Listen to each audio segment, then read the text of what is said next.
Guru Kripa Kevalam. Namaste and welcome everyone to Satsang today. Sadguru Sri Moji Baba Ki Jai.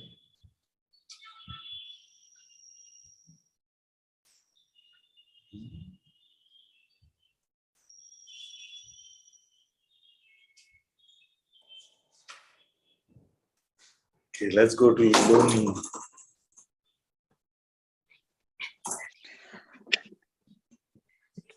One second,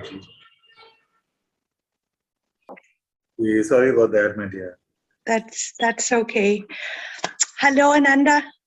Hello, my love. I like to start with saying that from the heart of the heart of the heart, I'm so grateful for these satsangs. It's such a blessing. Thank you very much. Thank you, my dear. Thank you. So the question,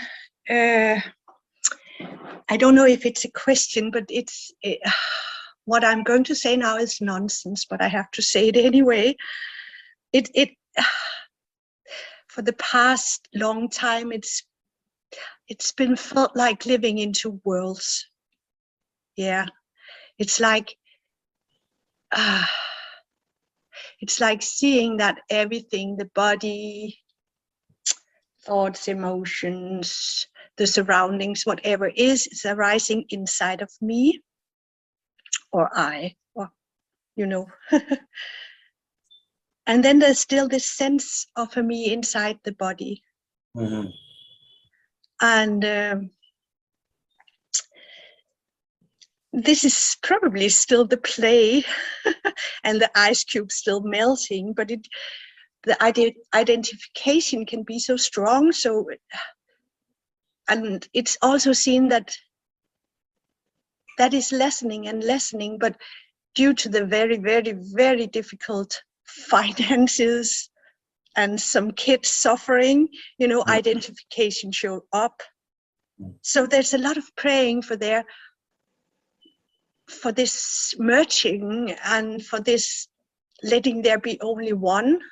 And immediately after that, it is deeply, deeply known there's always only one. And I'm back to living in these two worlds. Can you please comment on that? Yes. So, firstly, the idea of me or something like a me living inside the body. Yeah. Can we try and locate it? Can we find such a me? No. I can't. I've tried and tried and tried. I've inquired, I looked within, where could it be? It is ridiculous, but there's still this, I don't know, some would say it's energetic. I remember still when the me totally disappeared at once and not slowly like now, that it was felt like this contraction disappeared that I never even knew I had. Yeah, it was very important to forget about that. Yeah. Because just today I was saying on Instagram that we miss fresh God, which is here and complete, and fully present as our presence itself, in the idea of some past spiritual experience or some idea of how it must be. Yeah. So now, what kind of a God would it be, or what kind of a self would it be if it was incomplete now or not present here completely? Yeah. It would not be worth our time. All of us gathered here, it would not be worth our time. So instead of having a conceptual benchmark and saying that this is when I was truly free and now there is something missing, can we really look at what is here now? Yeah. Maybe I don't. Where is even energetically? Yeah. Is it me energetically? No. It's yeah, I get it. Very good. So now, whose being is this? It's nobody's being. It is being itself. Yeah. Being itself. And that being is what we call consciousness or God. Yeah. Yeah. What is incomplete about it? Nothing. And where would you be to judge that? Say that again, please. And where would you have to be to judge that, whether it's completeness or incompleteness? You see? But there is no me to judge that. Yes, exactly. But that's the crazy part. And it is really feeling like living. I can get up from the sofa and walk to the kitchen, and it's felt like living in these two worlds, like seeing everything as it really is, and at the same time there's these ideas. Anytime there is two, it is the intellect. So don't refer to the place for a moment where you can determine one or two or three or zero. Don't go to that place. Tell me what is happening in the rest of you. What is happening in the rest of me? Yes. There is an aspect of you which can determine that this is one, this is zero, this is two, this is many, or this is none. All of these variations. So don't refer to that aspect and what is happening for the rest of you. But that is just what is. I cannot explain that. Yes, yes. Because to explain, you would have to go back to that aspect.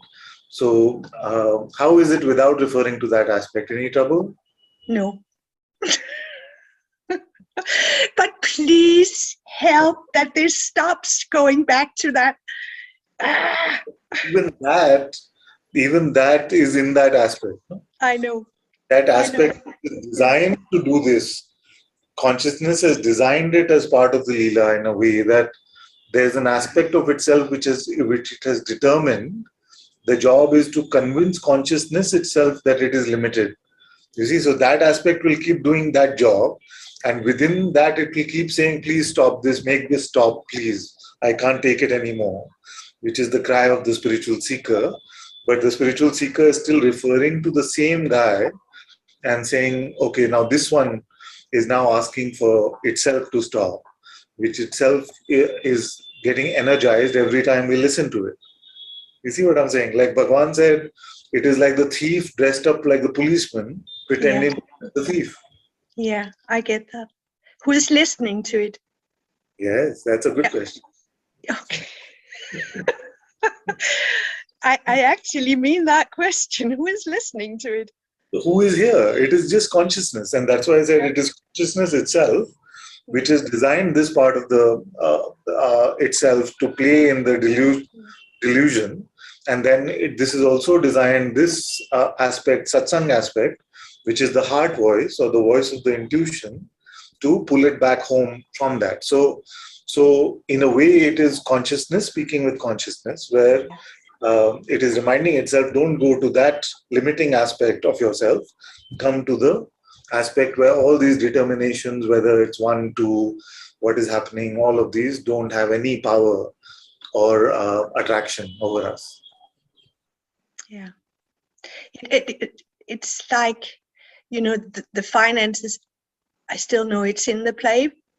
It is the play, but they're getting very strong now.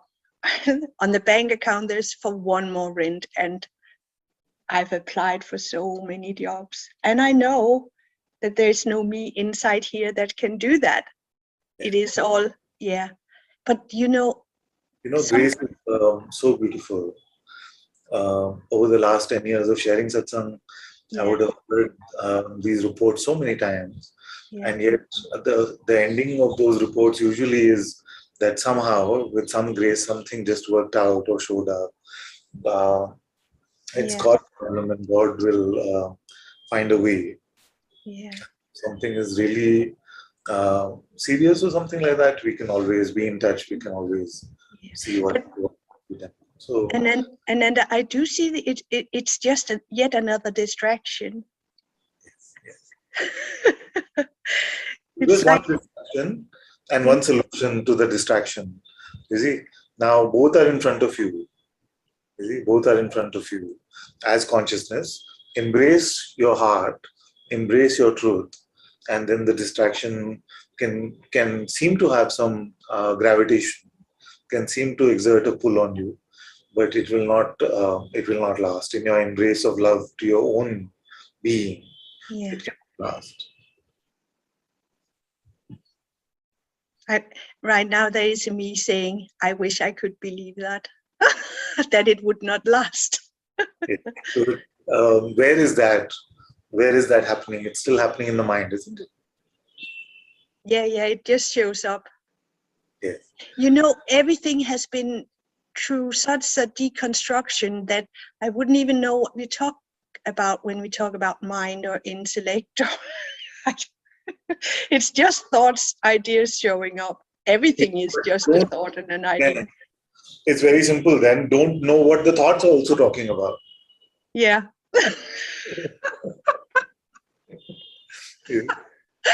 Yeah. And then it shows up the fear. Oh, can I go to the bank and say, I don't know what? But this identification as I, as this one who goes to the bank, is only that aspect of your being. It is not your reality.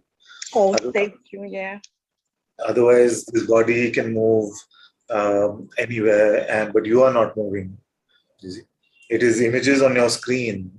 It is images on your being which could change, but you remain unchanged. And I know that you see this already. So these reminders are just meant to put you into looking in the right way, instead of referring to yourself as this lump of food who walks around from here to there and trying to find spiritual solutions for that one for whom spirituality means nothing. Yeah. What would spirituality mean for food? Nothing. Is it? You don't try to apply it to the one that walks to the bank. You apply it and see that you are that which witnesses the apparent walking to the bank or not. Yes. Thank you, Ananta-ji, for reminding. Very welcome. Very welcome. Thank you. Very good.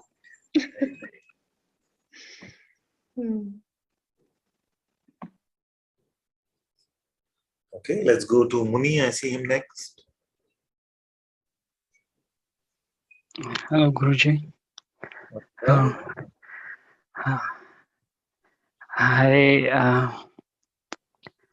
Even before Satsang, I felt I need your help, please. I thought I could write you a letter, but I haven't written it yet. This is good enough. Yeah. If I can take a little bit of time, just as much time as you require.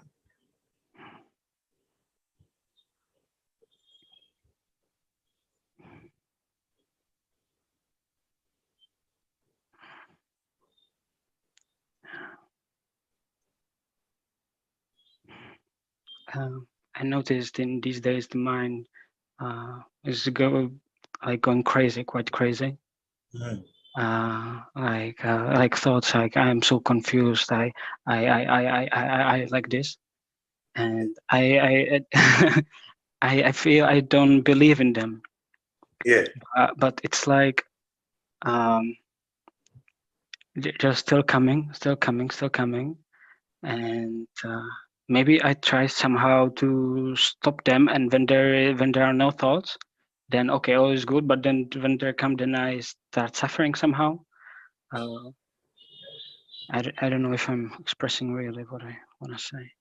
It's okay. We can start here, and then we can always add to the conversation in whatever you feel like resonates the most. We can always start the discussion and see how Grace takes it. So the fact that a lot of thoughts are coming and they're presuming some state of spiritual confusion or the lack of truth or the lack of stability or clarity, all of that. You see? It's like, okay, if there is a potato factory in your neighborhood and around you there's a conveyor belt where all these potatoes, they are there, they just come, they keep coming, potatoes and potatoes. What does it mean for you? Nothing. These potatoes. Nothing. Yes. How is the potatoes different from thoughts?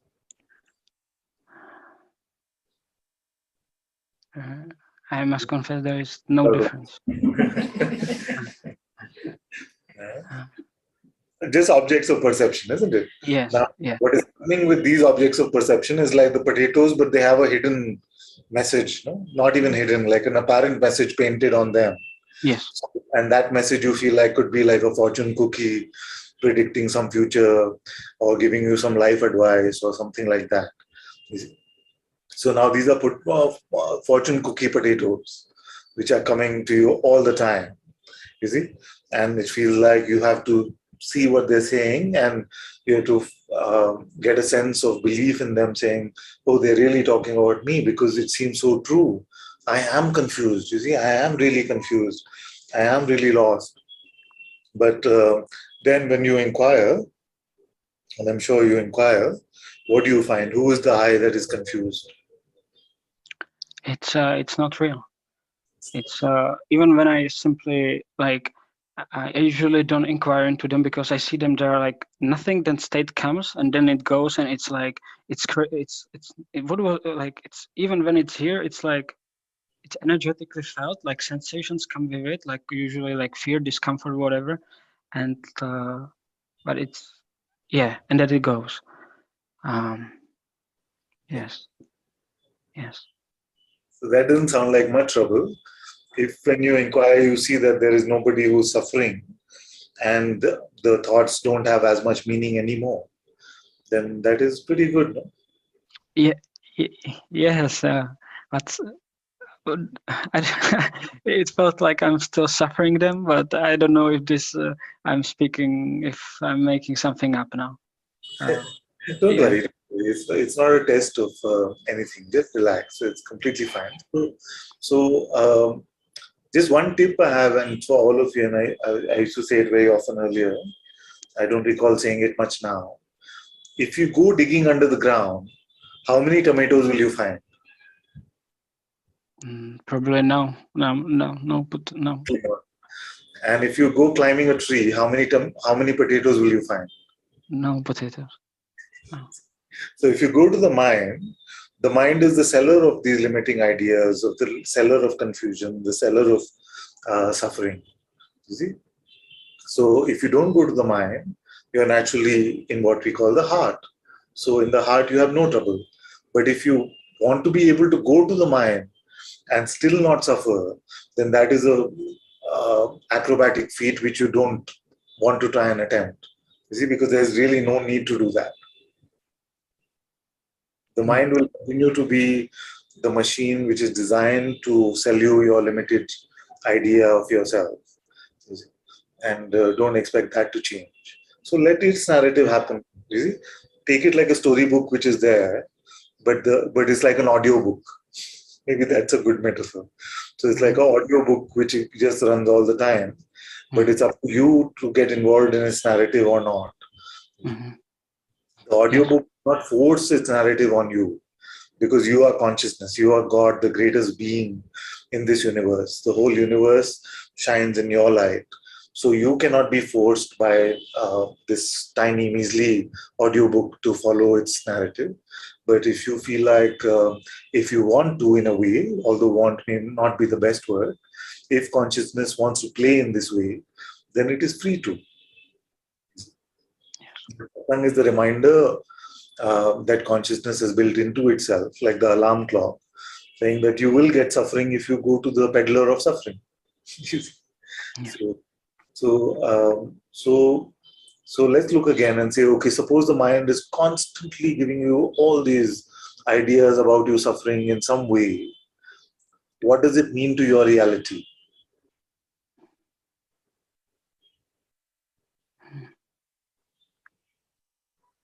I don't know. So you are very confused right now. No, Who I'm does that apply to? So the first one. Suppose the mind is saying, I am so confused, or you are so confused right now. Who does that apply to? The thought, the personal identity somehow. Yes. And what is the implication of the personal identity for your beingness or for that which is aware even of beingness? How heavy can a personal identity be for being?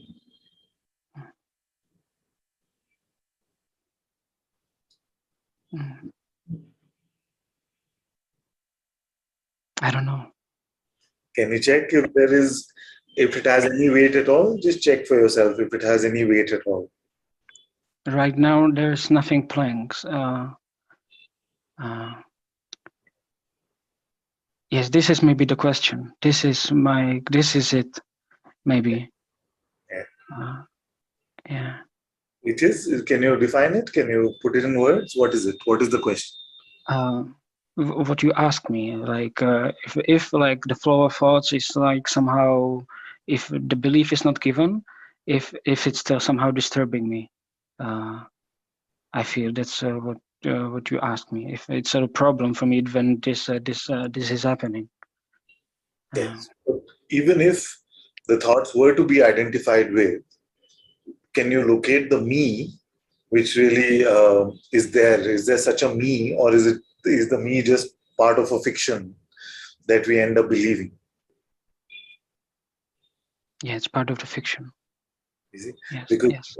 If the thought said, I am stuck in Timbuktu and I have no way to get out of this and my life is a big mess.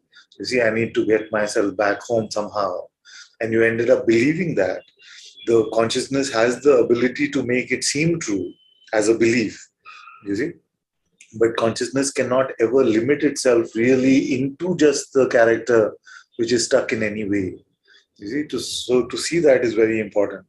So even if you were deeply identified, in your reality, nothing has changed. So the problem is not as severe as you may believe it to be. Yes. Like in the Course in Miracles, it says nothing real can be threatened and nothing unreal has ever existed. Mm-hmm. That's a great reassurance. That's a great reassurance. That nothing real can be threatened. Even with our deepest vasanas, our highest or lowest identification. Then at that level of understanding, we can call this a leela, you see, which is a play of consciousness, because nothing real can get threatened in a play. Yeah. If I can say the belief is not given, I maybe somehow I was expecting the play to stop. Like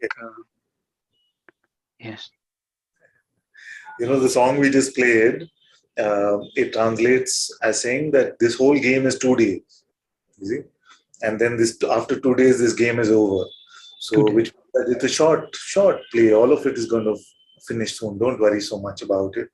You see, just it implies take it easy. It's all it's all going to go soon.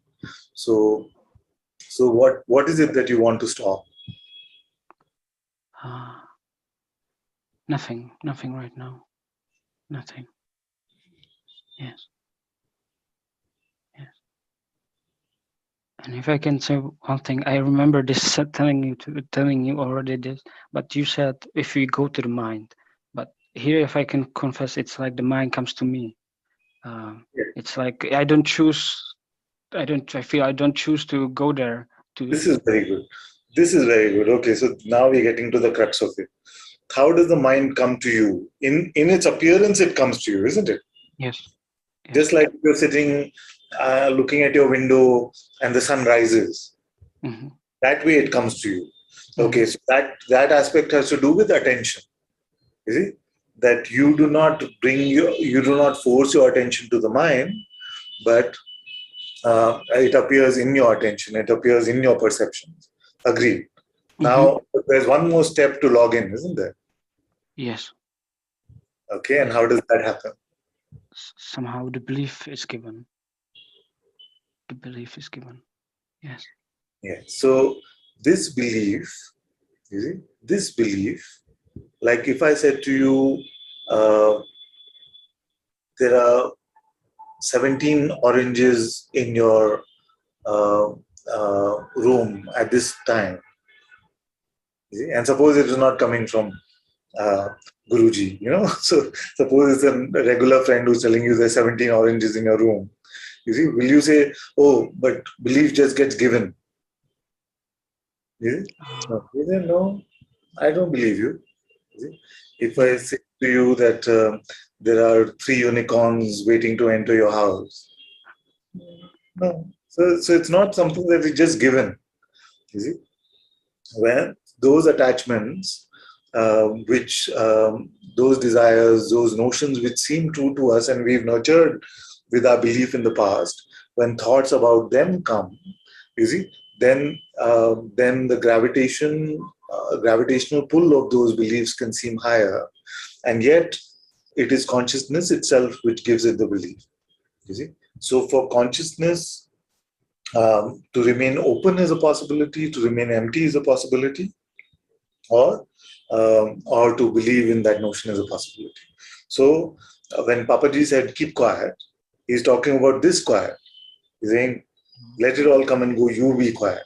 When Guruji says don't identify, you see, this is what he's saying. And when I say don't believe your next thought, that's what we're saying. So if none of this was possible for you as consciousness, the masters couldn't have been that stupid to keep giving that advice, isn't it? Like, hey, don't believe your next thought. But little old me, I can't not believe it or believe it. You see? You see? So this is the response from the mind. And if you were the mind, or if you were a person, this would be true. But you are not. For this instruction, you have to see, or you have to meet yourself as consciousness. You see, for consciousness, actually both attention and belief can be controlled, but attention still seems a bit more difficult to try and control. The mind is, very, very proactive when it comes to fiddling with attention. But when it comes to belief, you see, so just to use the orange metaphor once more, if I said to you, don't bring your attention to an orange right now, or don't think of an orange right now.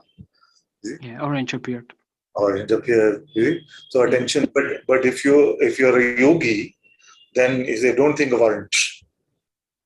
You mastered yourself through some great yogic practice or something. So it's possible for consciousness.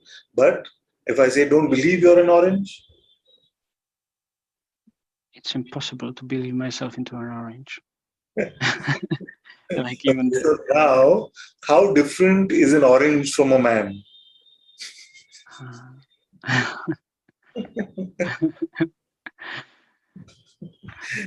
How is it so much less ludicrous or less insane to take ourselves to be this clump of food than to take ourselves to be an orange?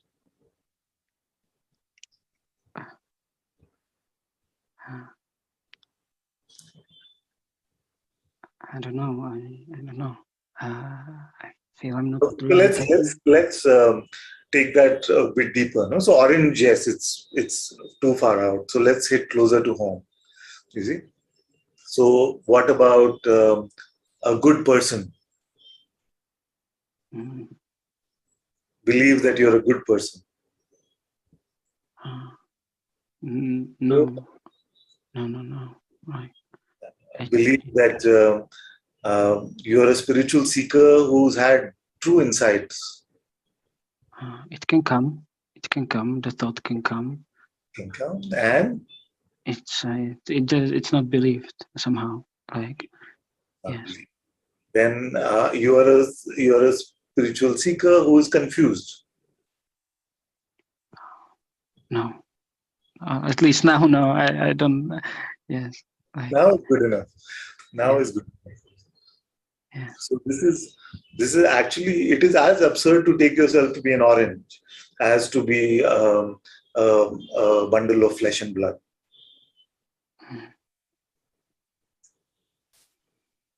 And the idea that belief is something that just happens to you is when you already put yourself in the position of a character in the story and not the position of consciousness.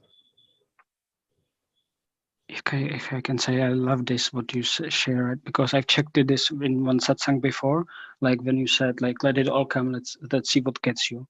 And yes, like, I feel nothing when I check, like nothing can like get me in this way. I just, yes. And the me that is that cannot be gotten to, who is that one? It's me.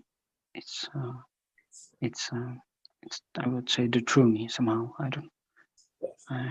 So consciousness itself cannot be forced into any such boundary. And there's nobody there. All there is consciousness. There's nobody else there, and that non-phenomenal aspect of the self, which we call pure awareness itself, you see, is aware of all of this play of being, play of its manifest aspect, without being touched in any way whatsoever. So we've seen that. Now we're just exploring ourselves as this beingness. And we're seeing that as this manifest aspect of ourself plays out, you see, it cannot be forced into any limitation, you see. And all such limitation is only after it gives its assent, gives its belief to a notion which it itself presents to itself.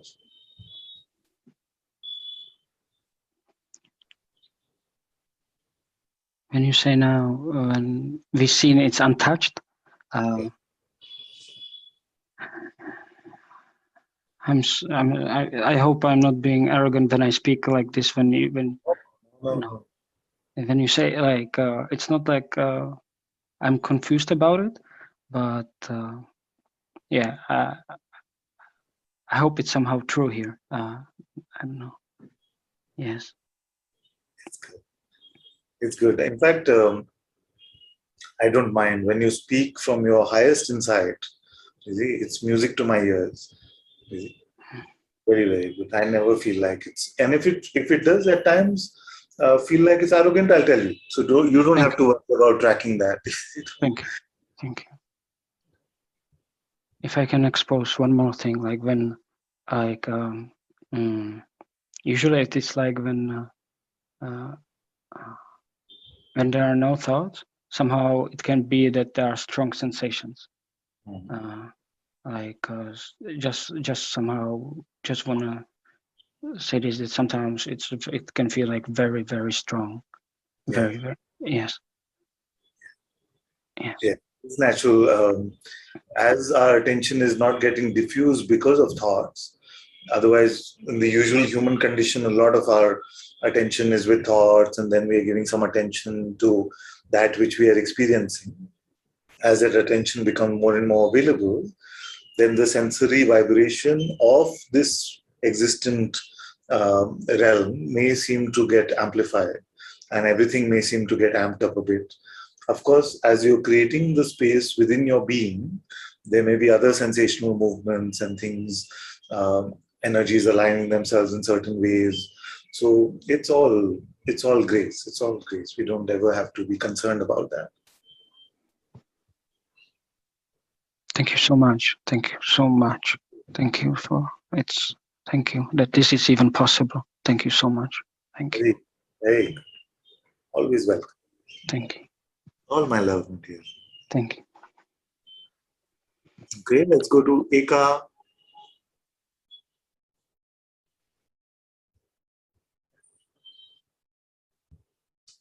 Hello, my dear. Hi. Hi. So happy to see you, my. Oh, I'm so happy to see you. Oh, Ba. Oh.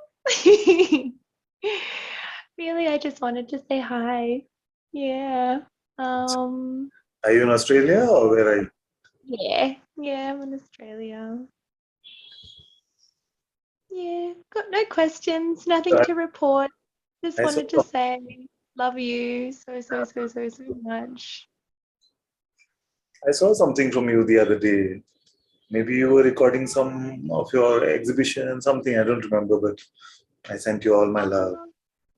Oh, thank you. Yeah, all is very well. I'm hoping as things keep opening up like this, you find your way to Bangalore somehow or no? Oh, I'd love to. Yeah. Yeah. Inshallah. But yeah, I know you're always with me. Always. Yeah. Choicelessly. Yeah. I feel like I don't even really miss you anymore in that way. I mean, of course I still miss like to be in your physical presence and your unique, beautiful, quirky, fun, loving expression. But yeah, yeah. Yeah. Same. You're always right here. Hmm? You're always right here as well. Always. Yeah. Yeah. Mm. Yeah. It's just feeling clear and just yeah, so much joy, so much peace is there, so much gratitude, so much gratitude. Such a joy. And Such a joy. and I just wanted to say hi. Just wanted to say hi. Mwah. All my love. Big hugs to you, my dear. So happy to see you. Yeah, me too. Yeah, I just realized like, oh, I can put my hand up and just say hi, even though I have nothing in particular to share. I just want to yeah, already, but I just want to say again how much I love you and I'm so grateful for you. Same, my And dear. I'm very happy. Yeah. Very good. I can see that. Very good. Very good. Love you, love you.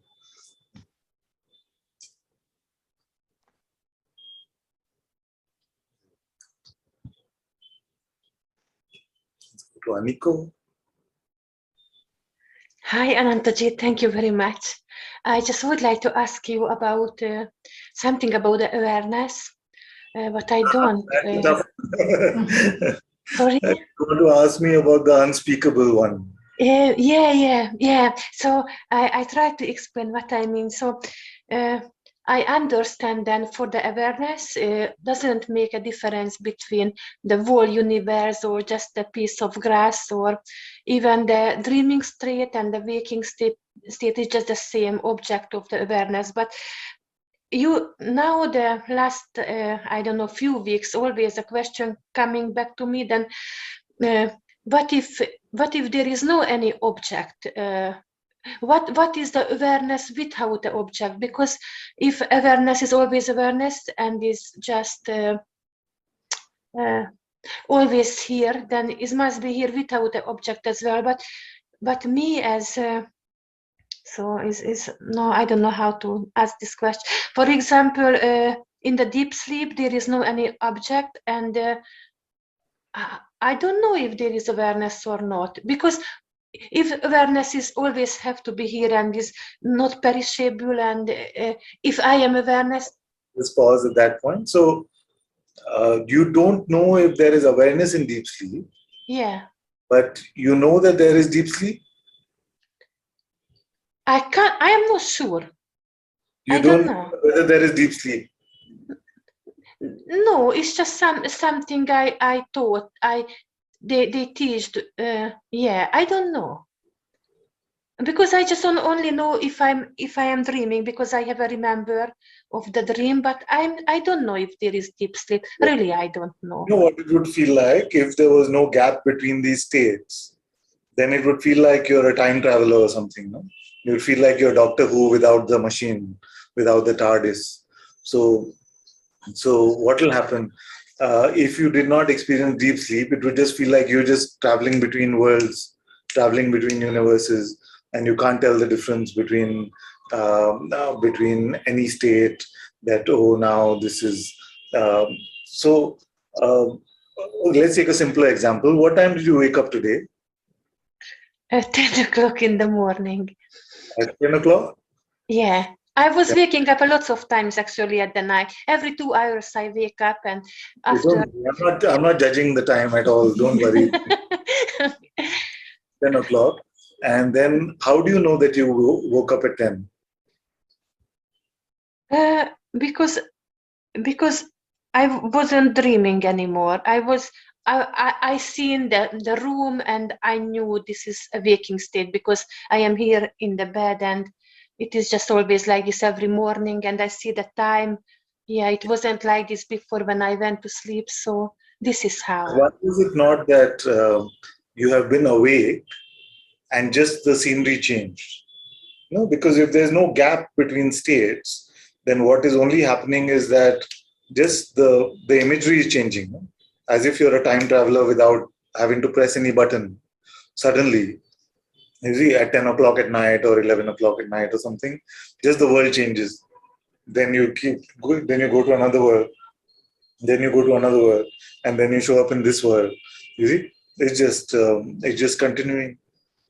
Is that your experience? Yes. Actually, yes. This is what I experience. Then it's fine. Then it's fine. There is no gap. I go to sleep and there is a dream. If this is your experience, how come you want to know about a state which you never have, which is deep sleep? Because everybody is talking about this deep sleep. Forget it. Forget it. Yeah. No, I don't know about the deep. I don't know. Maybe there is not even deep sleep. I don't know. It's fine. If you don't experience it, it's okay. It's like a fairy tale. Yes, but still the question is here then, what awareness is doing without the object then? I mean, if there is no object, there is no awareness, because awareness is just about something to be aware. But when you ask, are you aware? You don't ask, are you aware of something? You just ask, are you aware? And I never know the answer because I don't know if there is awareness without anything to be aware of. And so when you do find that awareness is there, what is it doing with the object? Excuse me? What is it doing with the object right now? That this awareness, if there is awareness of sight or awareness of sound or awareness of touch, what is it doing with the sight or sound or touch? Nothing. Nothing. No, nothing at all. So even with the object, it is not doing anything. No, and if the objective universe was not there, it will still not be doing anything. Because even when it is there, it's not doing anything. I know why this question is very important for me because it must be a proof that awareness is always here, and even if this body die and everything is just disappear, if I am the awareness, I will be forever here, and this is why it's always coming this thought. Then how do you know is the awareness is always here if you cannot be sure? But the I that wants to be forever here will not be forever here. So let that one die, but you are forever here. Who is the one that wants to be forever here? Yeah, it is just a thought, really. Yeah, it is just some fear. Yeah, I mean, yeah, some emotion or some thought believed. Who is it that could continue to be here? That after the death of the body, it should be here. Actually, when my mom died, I felt her so much here without the body. I felt so much love from her, really. Yeah. There are some who never want to be here after they die. They want this to be the last life, the end of transmigration, and some who never want to leave here. Yeah, see. I don't want to be here as Aniko anymore. No. Yes. Then what do you want to be here as? As you.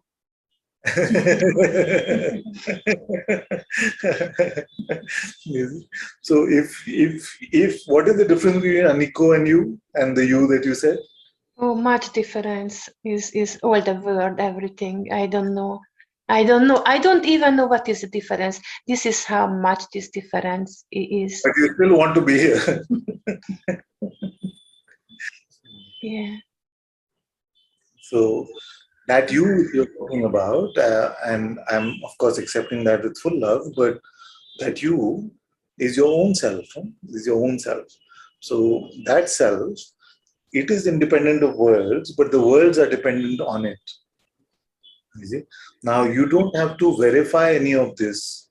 All this will just become insight to you, which is natural in your heart. You see, and don't let your mind convince you that till you can say the same thing, it is these worlds that appear for you, not you appearing in the worlds. Till then you are not free, or you are not like Ananta. Forget all that. You see, you find out who you are. Find out who you are. Who are you right now? Anantaji, there is anything I have to understand or with the mind? Who are you right now?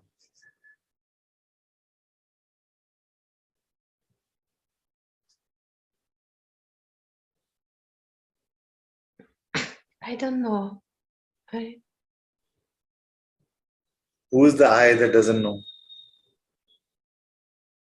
You know that one?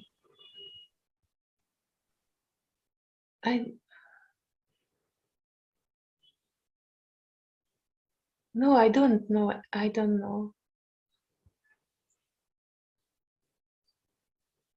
Actually, I don't know. I don't know.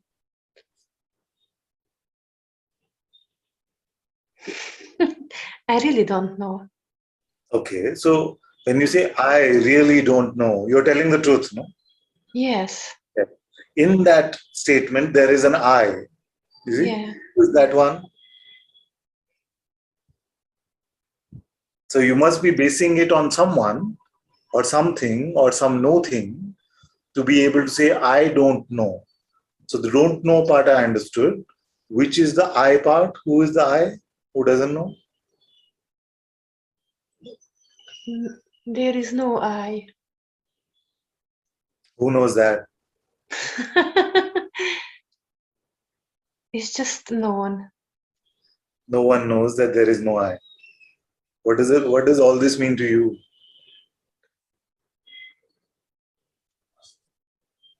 I'm not exist. You don't exist. Yeah. Without existence, how you speak these words? That is not me who's. Then who is aware of this? Not you. Is Elena sitting next to you telling you? I mean, at least on the Zoom screen, she's telling you that you don't exist actually. Huh? I don't know what is this, but definitely not me. Who is aware of the sound of this voice? The same one. Which one is that? The same who is aware of everything else. Yeah. And what is that one's relationship with you? Nothing, because I'm not exist. Oh, okay. That one exists? Yes, only that one exists. Nothing Okay. else. Now, what if that one was you?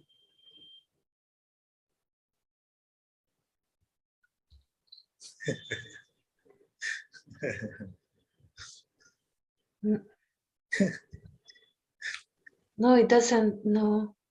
No. No, because if I am here, this one is. If this one is here, I am not here. If this one is here, then you are not here. Yes. Or When this one or me. Not the two together. Yes. So when only this one is here, Yeah. how did you come to know about it that this one was here? Not need to know anything when this one is here, because. Okay, so then how do you know that when this one is here, you are not here? Because you are not there to conclude that. I mean. What do you mean by you? This is so difficult, this question, Ananta-ji. It's the easiest if you don't try to use your mind. But it's the most difficult for the mind. So when you say when I am not here, which is the I who can or cannot be here? This I, what there is a kind of picture of Aniko, of me, who had some past and history and lots of thought and sensations believed in, and all these things is not really exist. Okay. So let's call this one little I.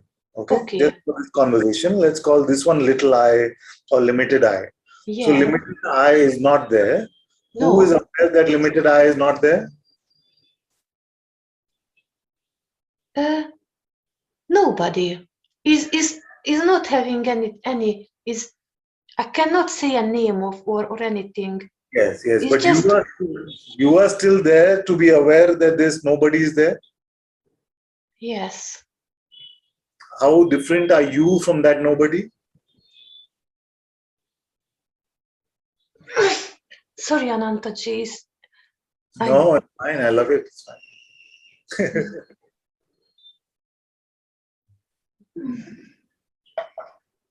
So, can you explain? The little I is not there. Yes. There's a nobody which is aware that little I is not there. Yes. Now, this nobody, Yeah. how is it communicating with you? It's not common because I am not. I am not. It's not communicate to the one who is not. It's just the same. It's just a part. It's just not even a part. Now, of this is the nobody speaking, or this is you speaking? Yeah. Every time the nobody is speaking, even if I think I am speaking, is still the nobody. Okay, so Yes.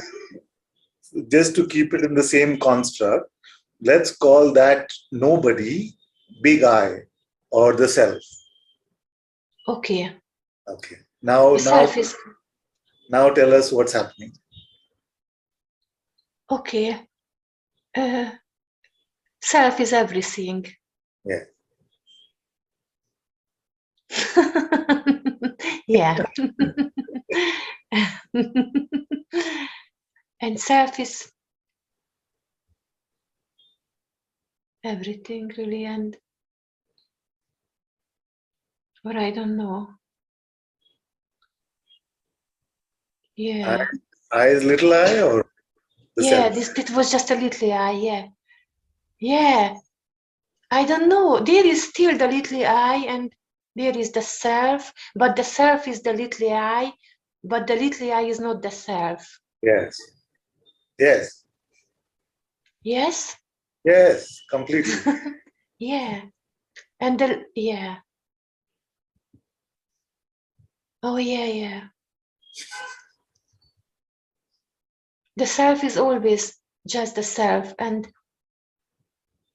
doesn't even need any like confirmation because it's just always Yes. itself. Yes.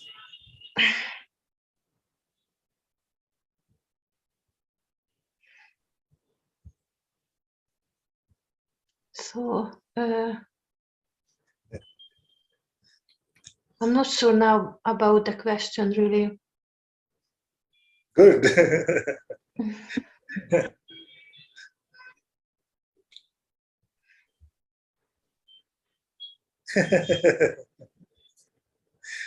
You see, this is just a little change in language, no?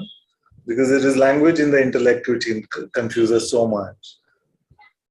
Without that, and with some clarification, it's fine.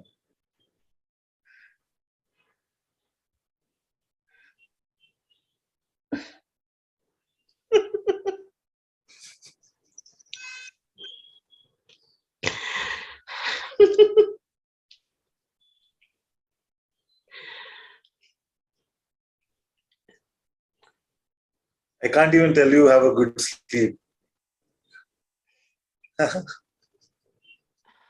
Have sweet dreams.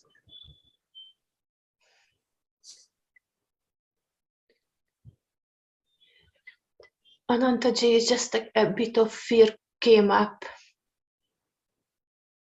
For nobody or for who?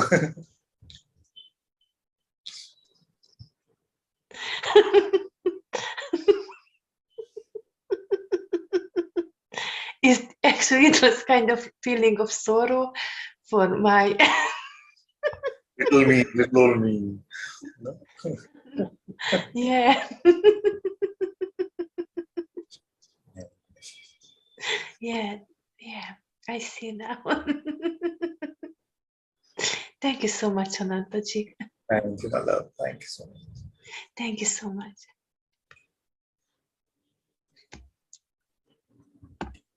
Okay, let's go to Helena.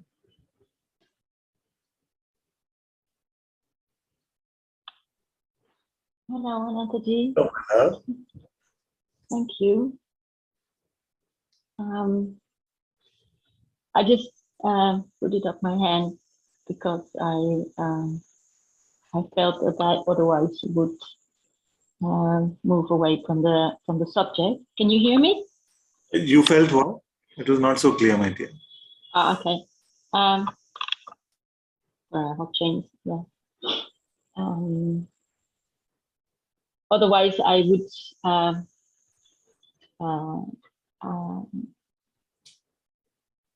I would move away with my attention and not bring my attention here.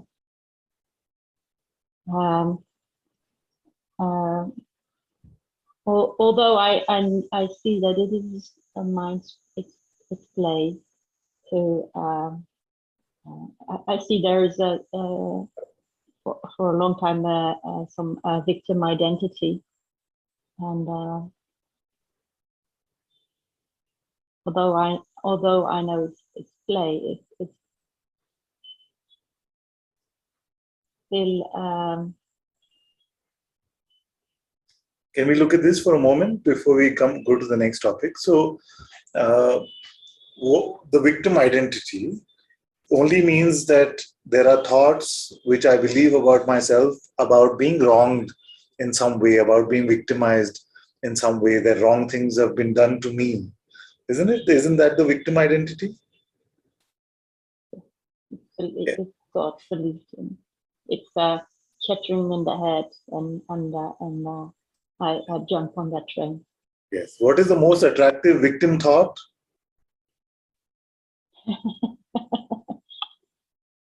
I have to go to the mind to search that one. Go for it, go for it. I'm here, don't worry. The most attractive one. I think the one that comes up now is that I have to do everything by my own. You have to do everything by your own. Yeah. And how is that a victim thought? I guess because I would like to have some support, Some help. especially with the things doing that I don't like to do, that cost me energy. I see. I understand. So this I who's left all alone has to support herself is which one? Can you say it again, please? The I which has been left all alone in life in some way and has to support herself through everything is which one? Well, I know it doesn't exist, but it doesn't feel like that. Okay, so when you say you know, it's because you've heard it in Satsang, it's a spiritual concept. To feel like that. It's because I recall in memory that I know that there is a place that from which this is seen, but on the moment I cannot find this place. I know that's rubbish, but Okay, it's fine. A tip I have for you is that to rely on the truth from memory is as bad as relying on it from conceptual knowledge. You see? Okay. If it is true, then it must be here now. There's no point having to refer to some images from the past, which we call a memory, or some conceptual knowledge which says, no, I know. You see? So let's leave both of those aside and let's look fresh now. Who is this I who has been left all alone?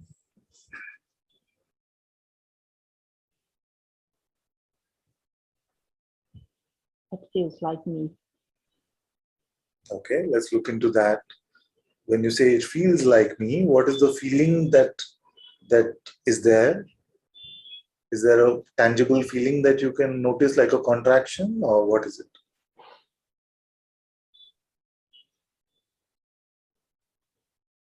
I don't know. I don't understand the question, I think.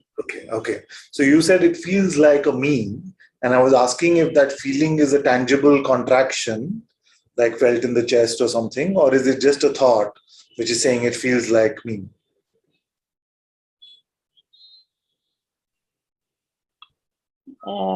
It feels like a narrow way of looking. I cannot locate it. It's just the way how I look at the world feels like narrow, like a narrow. Right now, you see, right now, don't insert anything from past or future. Right now, where is the one that has been left all alone?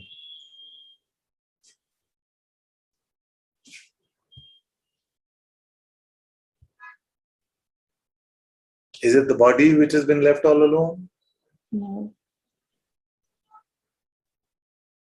Is it a feeling that has been left all alone? I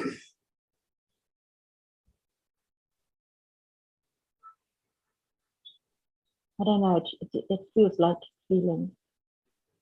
Okay. Now, it's important to ask who witnesses that feeling. That's me. That's the true me. That you, can it be alone or together?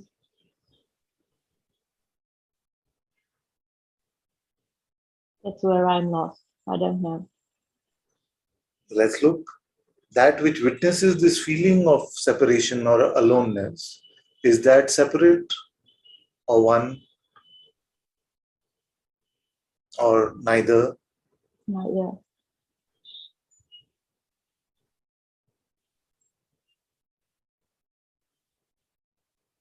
Neither is it, just is. Very good. Very good. You don't have to rush into that. You're going very well. So my advice would be, if this identity has been persistent, which means it keeps pulling you over and over again, and it's been there for many months or years or even longer, then use this inquiry. I've given you the tools, and use it as much time as you get. Whenever you find yourself with some time, use it till you find, when the thought comes, the same thought which says, I have to do everything by myself. You see, till the point that it doesn't become laughable, till then you do this inquiry. Okay.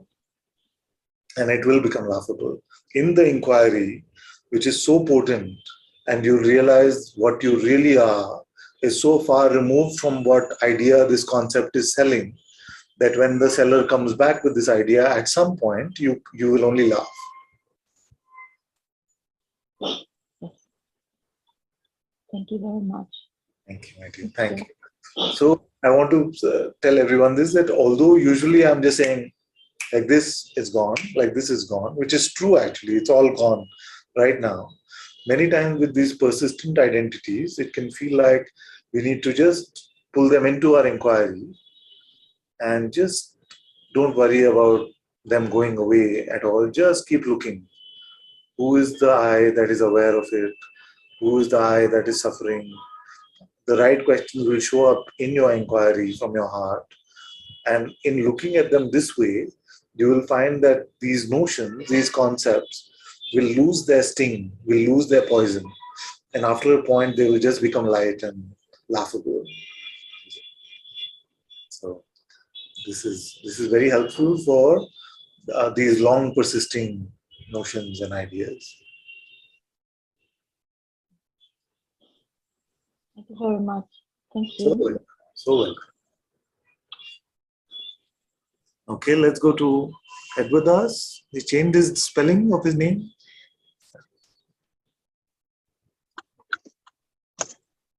Hi, hello. Hello, Mala. Hi, sorry, I'm gonna turn on my camera. I was driving. Hello. Hello, Mala. I just wanted, so one contemplation was coming up recently, and I thought to do it maybe together, just in case. You know, like sometimes I feel like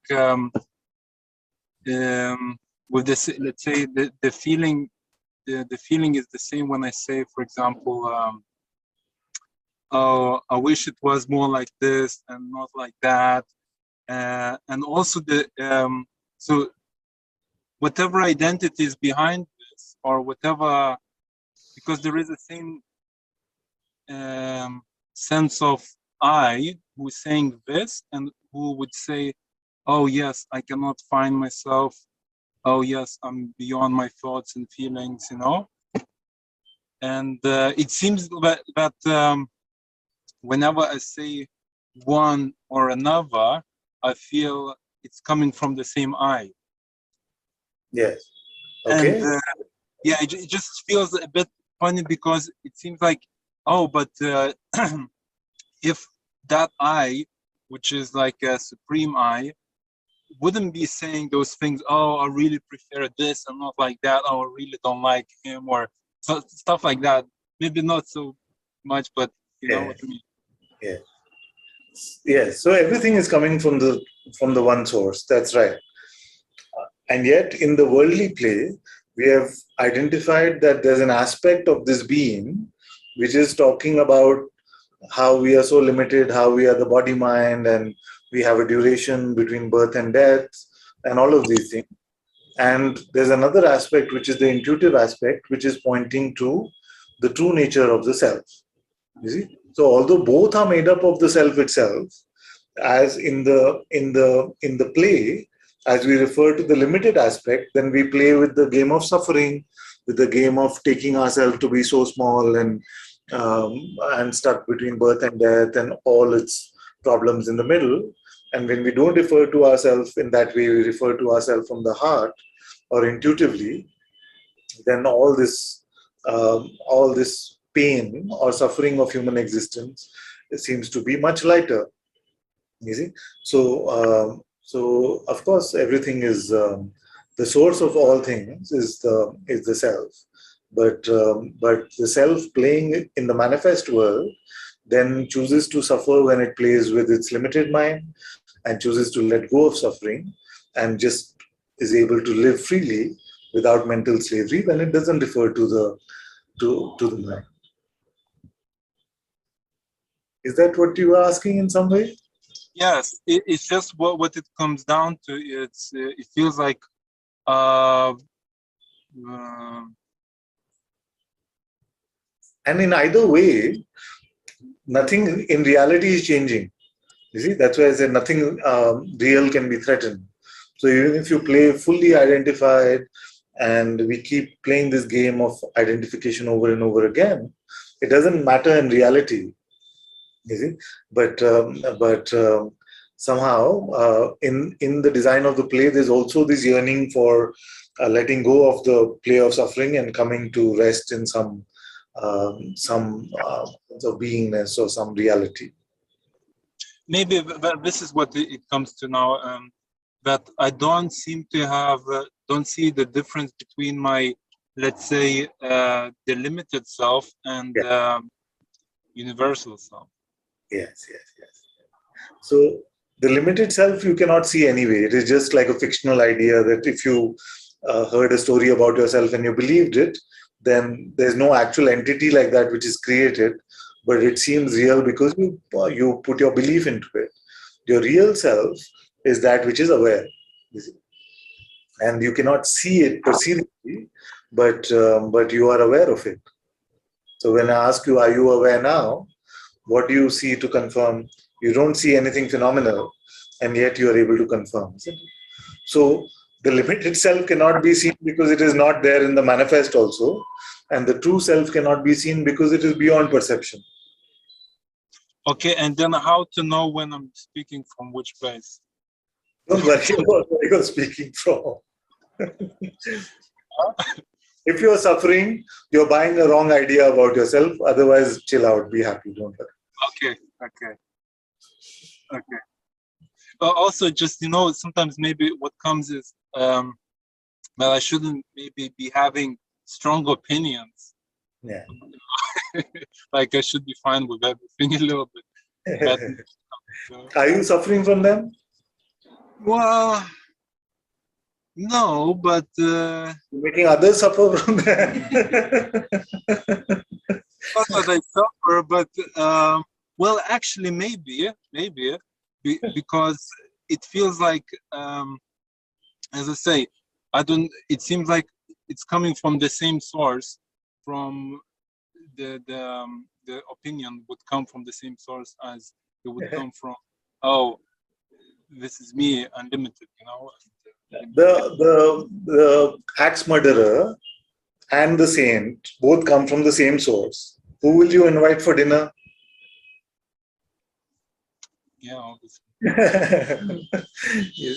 If you had a choice, you see. So since you as consciousness have a choice to not take your concepts too seriously and to not suffer as a result of them, then satsang is the place where you're invited to make that choice and go to your intuition.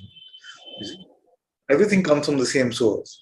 Then what happens is, when we suffer enough from that aspect of the source, which is the voice of suffering itself, which is the voice of separation itself, then it is part of the design of the play that it takes us to a deeper, more truer aspect of our being.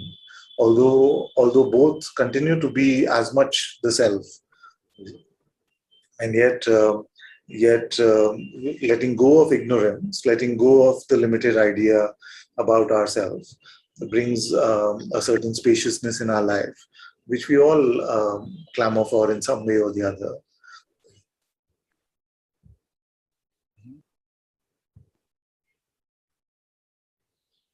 So, as far as what you're expressing is concerned, if you feel like you're not suffering, you're not causing others to suffer. You see, if you're causing others to suffer, it's in a way, then maybe there's a tendency that you're not, you're sort of forcing your belief system or opinions on them, which is not fair. You see, so don't force them onto yourself too much, because you will suffer from them, and don't force them onto apparent others too much, because they won't like being around you too long then. So what comes then is also, now I remember, if I feel like suffering, I feel it's the same I which is suffering also. Yes. It's only one eye. There's only one eye. You see? Yeah, I playing the game of spaciousness, or I playing the game of suffering. You see, the being cannot really suffer, but truly when it takes itself to be just a limited entity, it can play with the game of suffering, of course. You see, but empty of this play of identity, it cannot suffer. So for you to suffer, for your being to suffer, it needs to play with itself as if it is something which is not there. And for your being to not suffer, it doesn't need anything at all.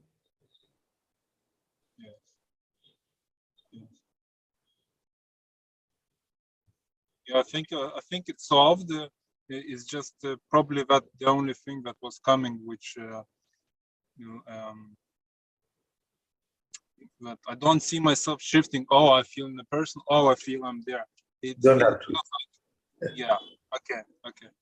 Okay. Thank you. Very well. Very well.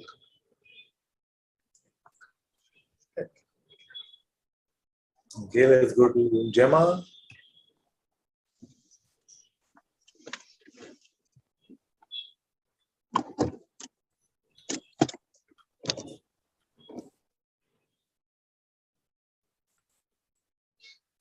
Hello? My dear.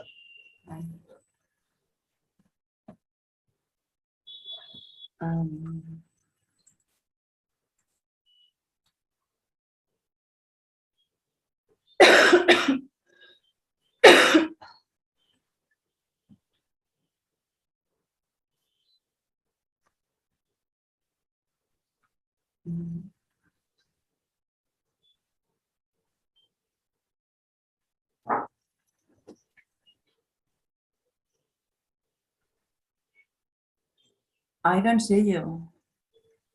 Well, I was waiting for you to say something now. You can see. Okay. Yes. No.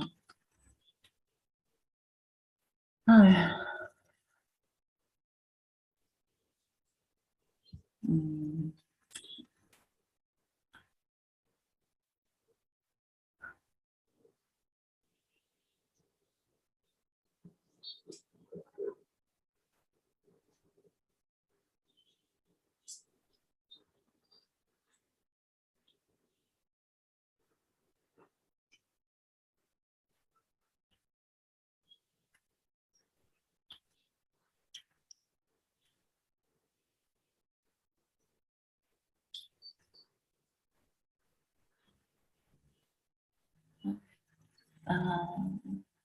Was there a question when you put your hand up, or you just? No, I want to say something. Maybe it's a question as I am.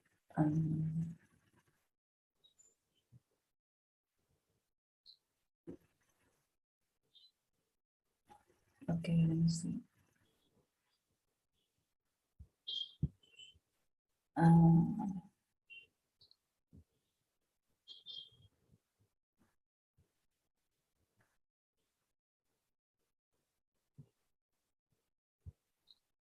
moment.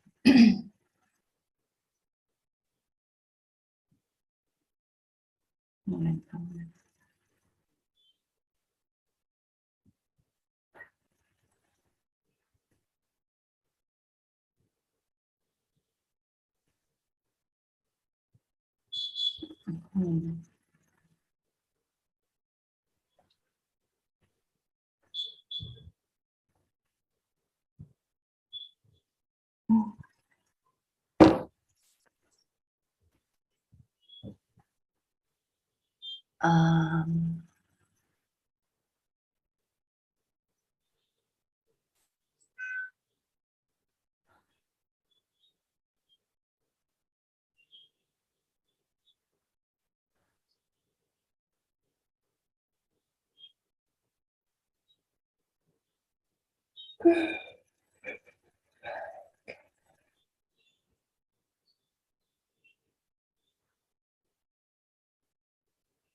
A ver, ay, a ver.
It's okay. It's okay. Take your time. Don't worry.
Are you able to share the theme of this grief or suffering?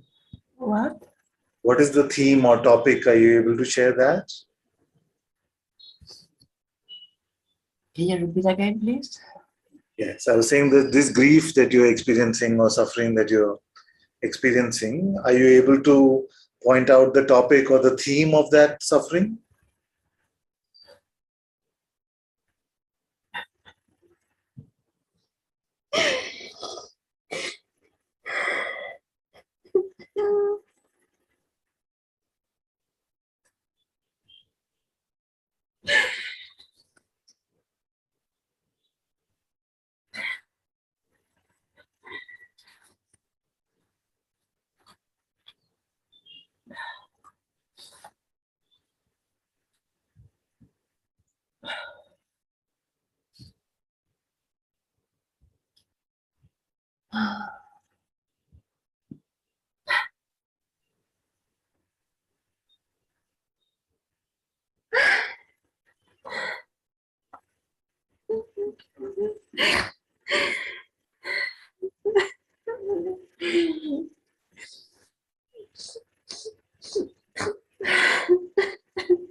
You have a question and written down in that book?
So we'll come back to her in a moment. Looks like she needs a few minutes.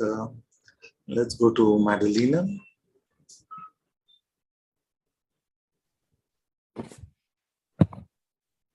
Dear.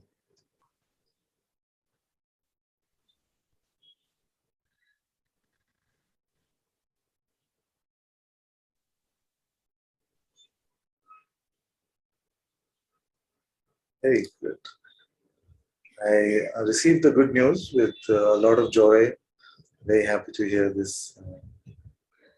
You'll be close to Guruji, no? You're moving? Yes. I wrote to Sahaja and I'm waiting for the reply. But yeah, I want to move in the village. Okay. So I contacted some of the Sangha there and yeah, I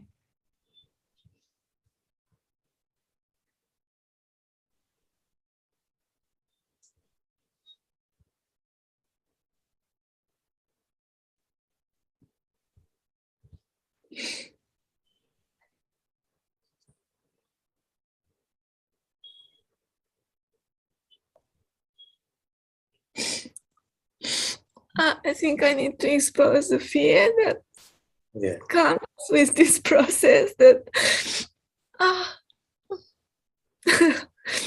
sometimes I'm afraid I'm not worthy enough of.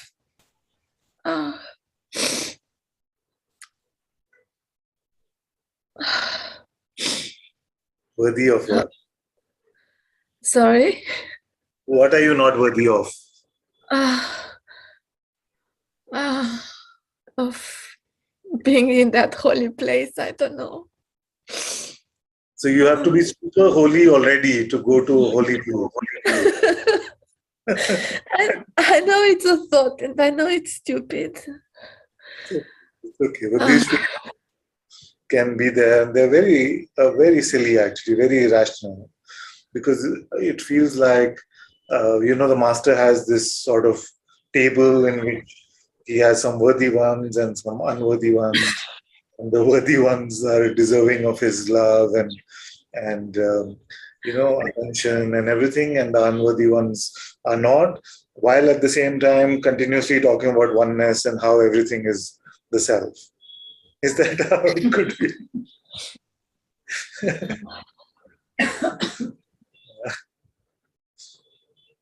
What have you done that's so bad that makes you unworthy?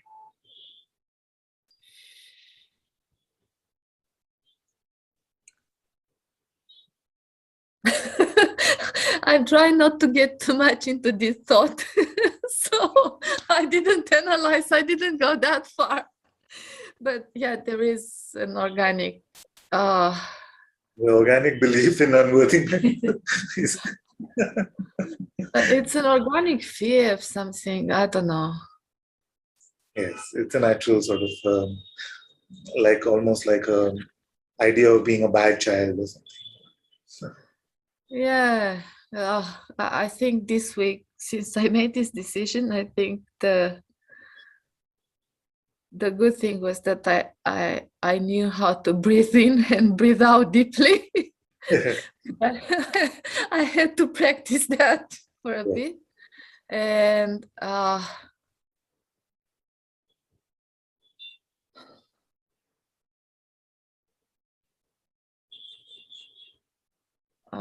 and look, even today, like when I raised my hand, I felt it's important to be on the hot spot. I feel like saying in your presence, but I was in your presence already. And then I could observe my thoughts coming in, like trying to put me in a questioner position. Like, I should ask this, or I should relate this, or I should report this. And then I thought, no, just rubbish. Throw it away. And look. That's already so good. That's already very good. There's no other worthiness needed. Already this is certificate of worthiness. To be able to notice the mind and his thoughts and to say it's rubbish and let them go, even once, is worthy enough. Oh, thank you, Ananta-ji. I appreciate that. My mind appreciates discomfort. Welcome. And yeah, look, I take this transition period as a test, I guess, and I'm just committed in my heart to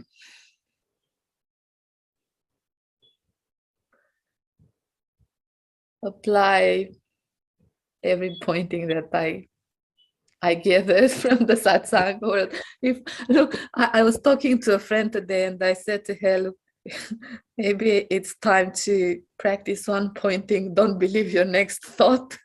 So, look. It's a good time for that one.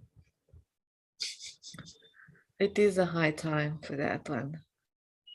And yeah. I was saying it's always a good time. Always a good time for that one. Yes. But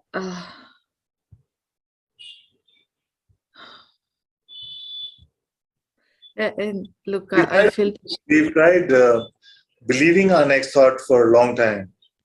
No? So maybe now it's time to just try not believing our next one.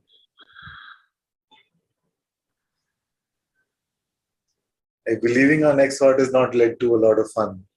Let's see where this one gets us.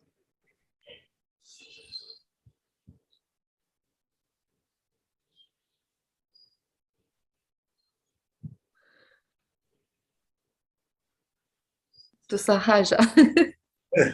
Uh, In our heart. Oh.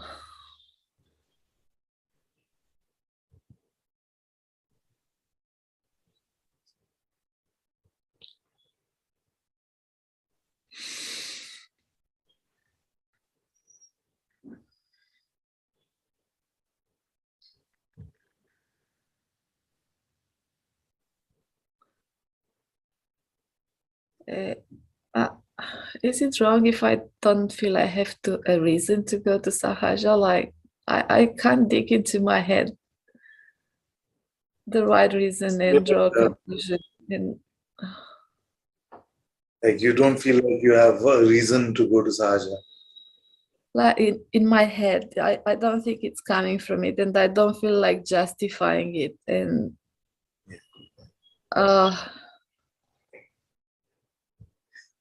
don't worry about all this. If there's a longing in your heart, which is different from a mental reason. A mental reason can be very rational. In fact, many times the longing in our heart can be quite away from reason. You see? And that longing in the heart is good enough. it is because I've been postponing this decision for almost 2 years now, since COVID started, and I chose Australia. And my head was saying, oh, let's wait till winter passes and till COVID finishes. And at some point in time, nothing could click, and I I simply said, I'm going. Yeah, But, it's good enough. and it didn't make any sense to just postpone for something which is so untrue. Yeah.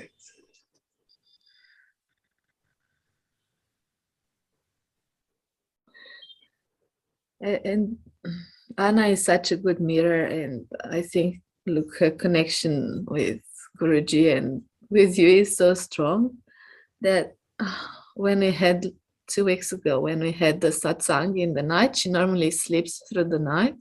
Yeah. And she woke up for satsang. Oh, wonderful. Yeah, so Anna was laughing through the house at 1 o'clock in the middle of the night. And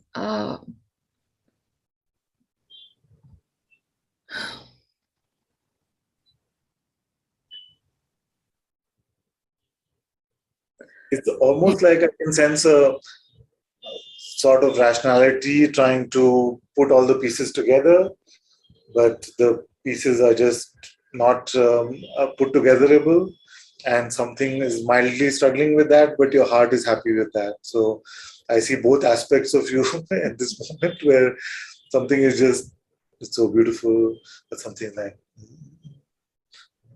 rationalized, but something else. Fine. I'm good here, and I trust somehow. I trust I trust whatever has to happen will happen. Exactly. And I see, I guess, I see in this 3D world signs that that's the path, and somehow this is where I'm rationalizing, because Where you started is fine. Don't add anything to that. Where you just started, you said, I'm good in the heart. Full stop. Finish. We try to determine signs and future and path and all.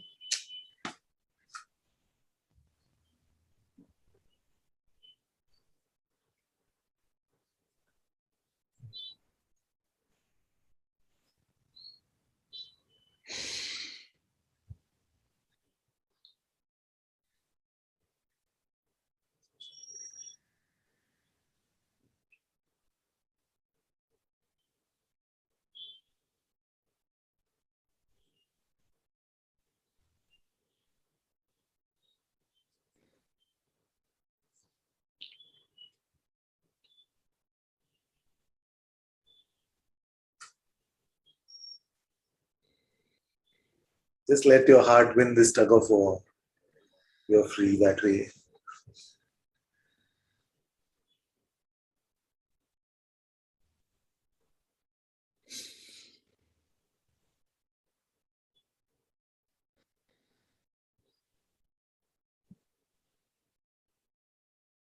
Very good. Very good.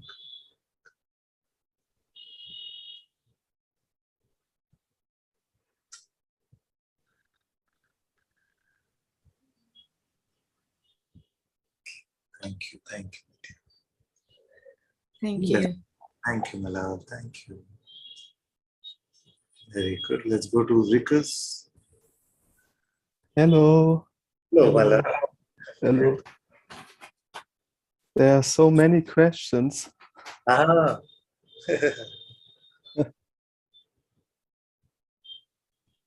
Let's hear the first one. Yes. So, Guruji, Muji often points, he says, direct the attention away from the things perceived and more to yourself. And then, in my experience, the self is there even when the things are there.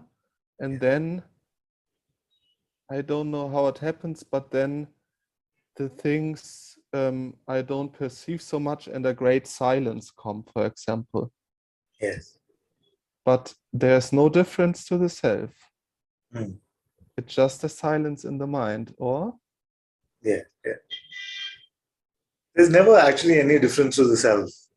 Even in your deepest identification Yes. and with suffering, there is actually no difference to the self. So satsang in a way is for the manifest aspect of the self, playing this game of suffering and identification, to stop playing that game of suffering and identification by relying on itself rather than relying on some conceptual version or narrative of the world. And sometimes to just allow yourself to marinate in your own being without being so caught up in the play of phenomena, that can be helpful. That can also be helpful. Okay, yes. Yes, because I thought, so what's the point of direct the attention away from the things when I'm in both experience the self? So why should I do this? Yes. What is the point? What is the point of anything? Yes. So just for enjoyment, or This is the need to reason is the need to suffer, actually, in a way, in the Yes. human condition. You see, we are constantly looking for meaning with the instrument of the mind, where the meaning is already apparent in the heart. So the human search for meaning is quite pervasive, but it's never fulfilled unless we drop the wrong instrument with which to gauge this meaning. So when we look for reason or point or meaning of anything, what is the instrument that is capable enough of handling the mind of God, so to speak? Is it? So our mind definitely cannot. yes, yes.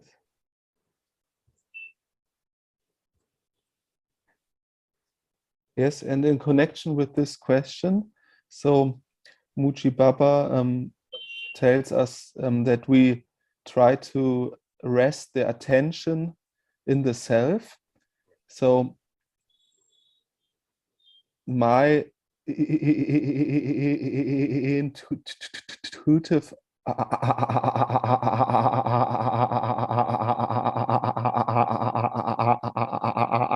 answer is then, how can I go with my attention to the self? It's not possible, because or is it possible to go with the attention to the self? So so don't worry about that so much. Just as you're withdrawing your attention and you're using the inquiry, like all of Guruji's beautiful pointings, or a question like, am I aware now? You see, you are noticing this awareness, and you Yes. don't need to fine tune it so much and say, okay, is my attention going there and that's why I'm noticing it, or is it some other type of knowledge which I'm experiencing?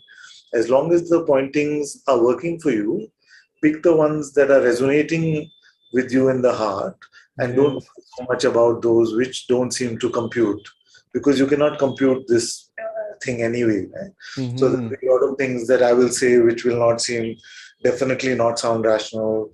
All the Yeah. masters will say various things which don't necessarily sound rational. But the good news with all true masters is that they've said enough that will resonate with you already. So you don't have to decipher everything that they've said so that you can build a big construct of Yes. what they're saying. I'm sure there are thousands of things Guruji is saying which are resonating with you. So you follow those. Those are more than enough. Yes. Ah, okay. I Yes. have the habit to say, Yes. look at that, you see. There, Yes. it'll try to create some doubt. It'll try to create Yes. kind of thing. So leave that. Yes. The rest of the, if there are 1,000 pointings, what about the other 999? Yes. Yes, of course, because sometimes I did the mistake that I tried to go with the attention to the self, and then the attention just go to another thing, and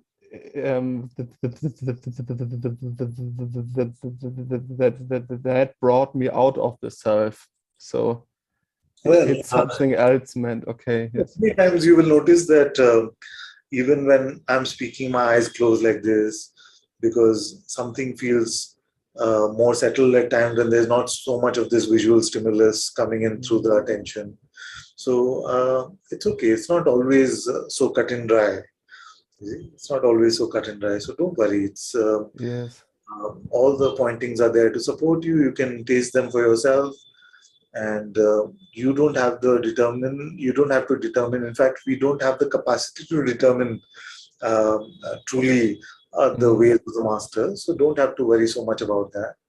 Just if the invitation is working with you, if so many beautiful pointings they're working, that's more than enough. See, Yes. don't get into this sort of evaluative mode. Yes. It's fine. Yes. Yeah. The other question with this was together. So you say says in the essence of satsang in this short video that you don't even have to struggle to make it stable. Yes. And for me, so during the day, when I'm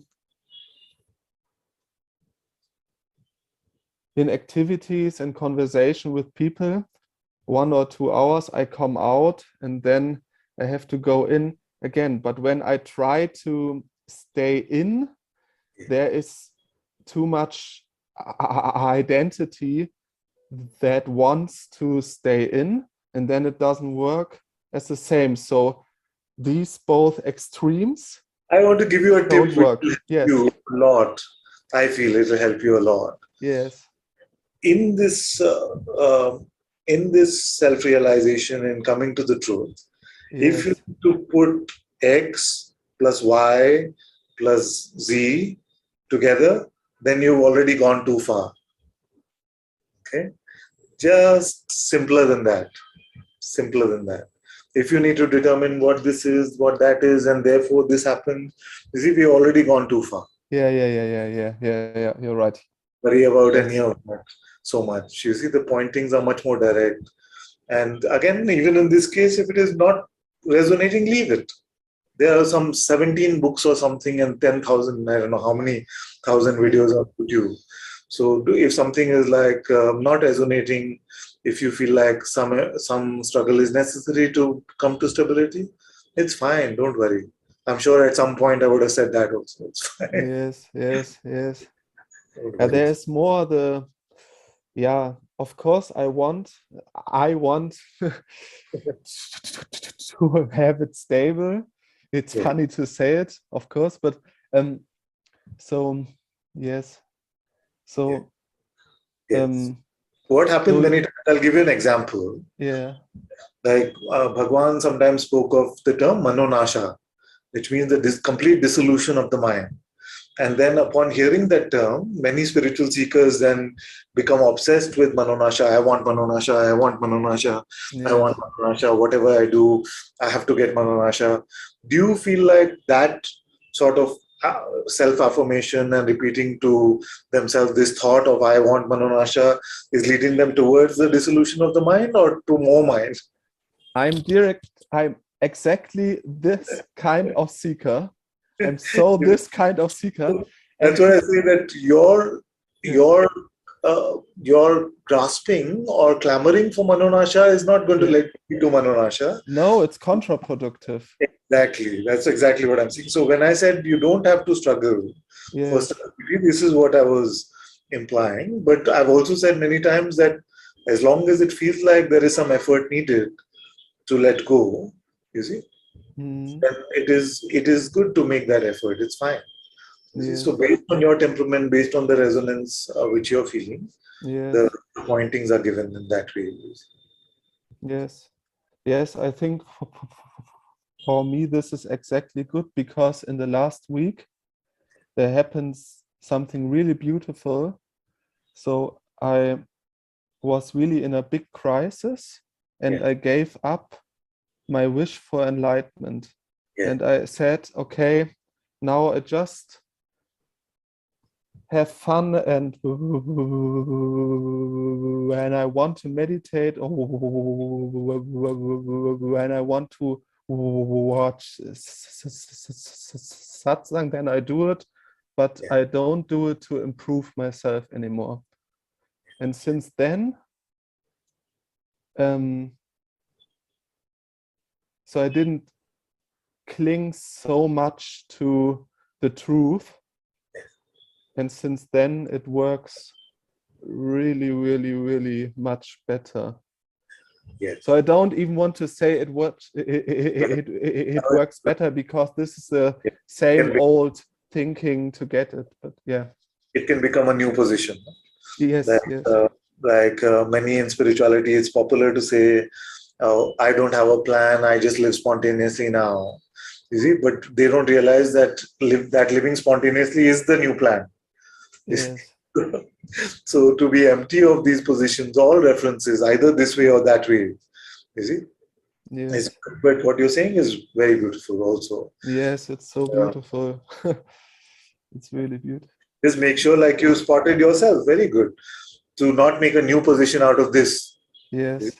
This is very good. Yes.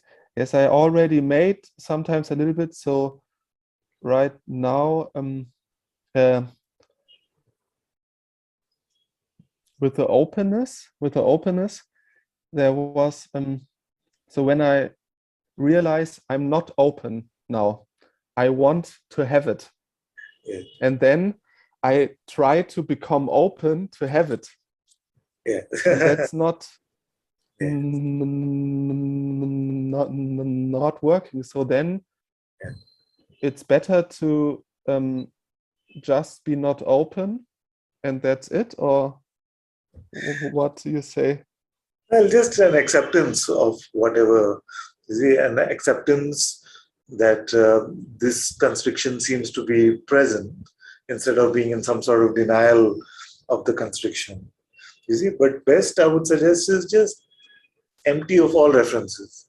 Like, don't determine what your condition is. Even when I'm not open, then I'm not open, and or it's. Can we ever say, like when we say I'm not open, can we ever say that about right now? Like, be closed right now. Be closed. Be closed. No, right now I'm pretty much open. Yes, and that is true for every right now, because to be closed, you need time. You need a thought. You need to believe in that thought. You see? So although what you're saying about acceptance is very beautiful, it creates a space. Like sometimes I say, when the mind is too much and you identify, it's okay, just suffer. Just suffer. It's okay. And that makes some actual space and allows us to just say, okay, I don't have to be so hard on myself. You see, so from that spirit it is all right. But don't get strongly into making determinations that I am this way, I'm not that way, you see, and things like this, because we can't actually determine anything. Yes. Yes, the truth is not bound on any condition, right? Yes. So don't take any condition that, which by your own definition is false, too seriously then. Just lightly, it's okay. Yes, yes.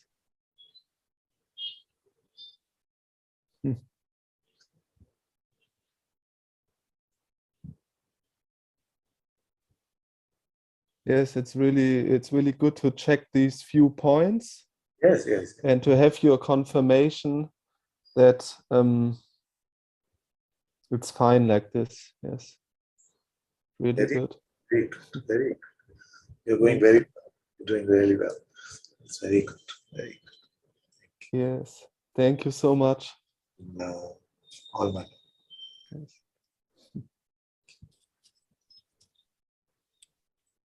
Good, good, good. So looks like we can play some bhajan.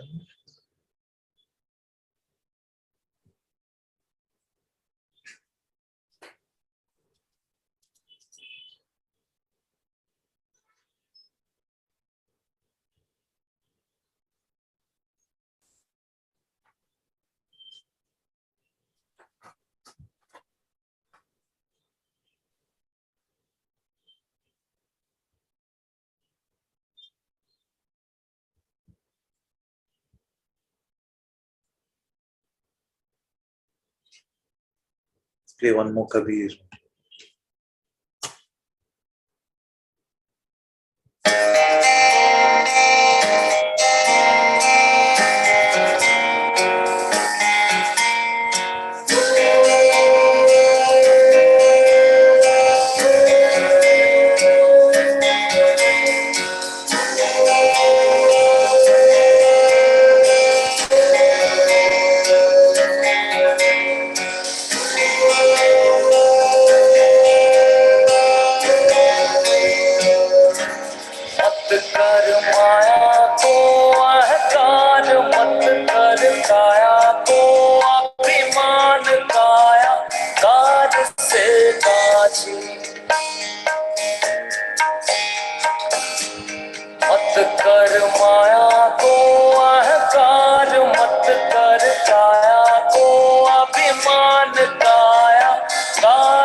see Gemma is back. Gemma.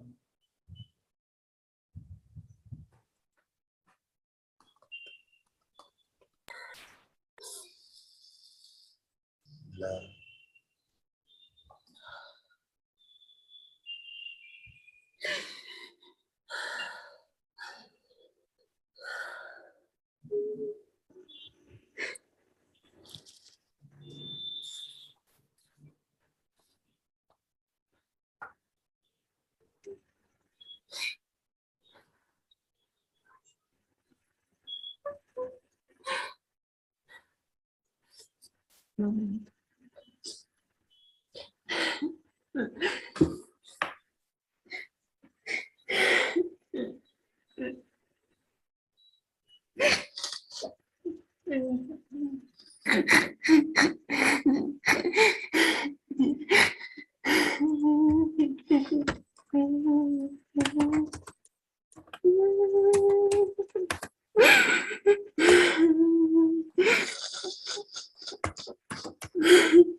With you, child. I'm with you.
We're reading in the chat that everyone's sending you their love.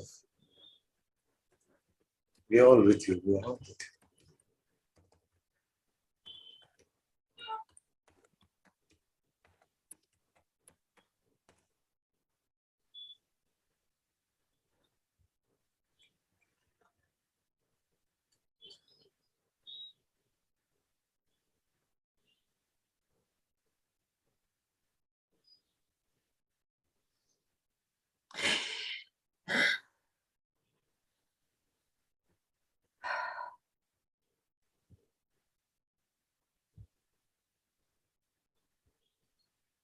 May my Father's grace bless you with so much love, so much peace. May all your afflictions be taken care of.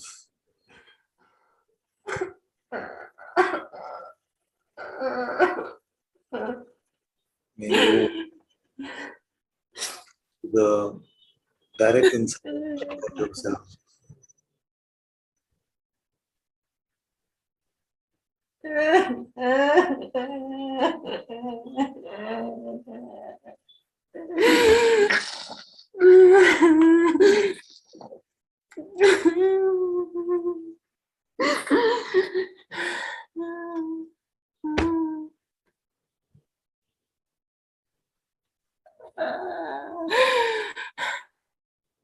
May you find your place in my Father's heart.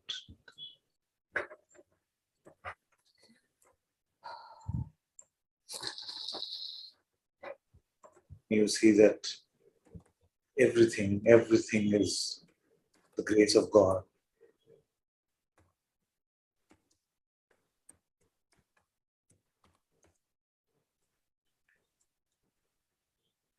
May you experience the love of the Sangha, the love of the Master, the love of God.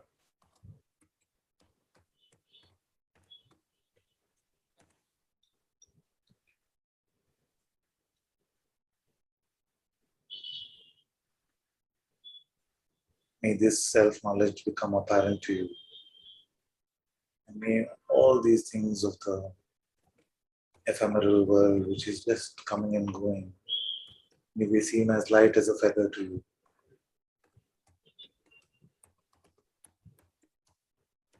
Full love and blessings, full love and blessings.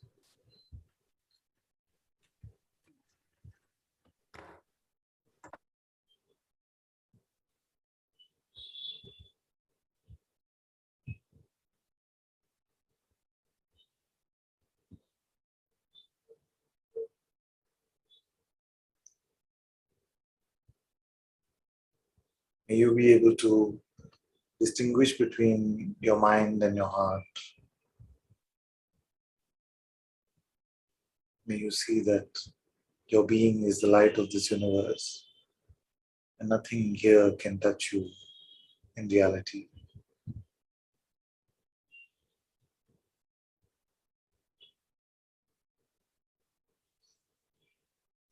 Let there be peace, let there be peace, let there be peace. Om Shanti, Shanti, Shanti.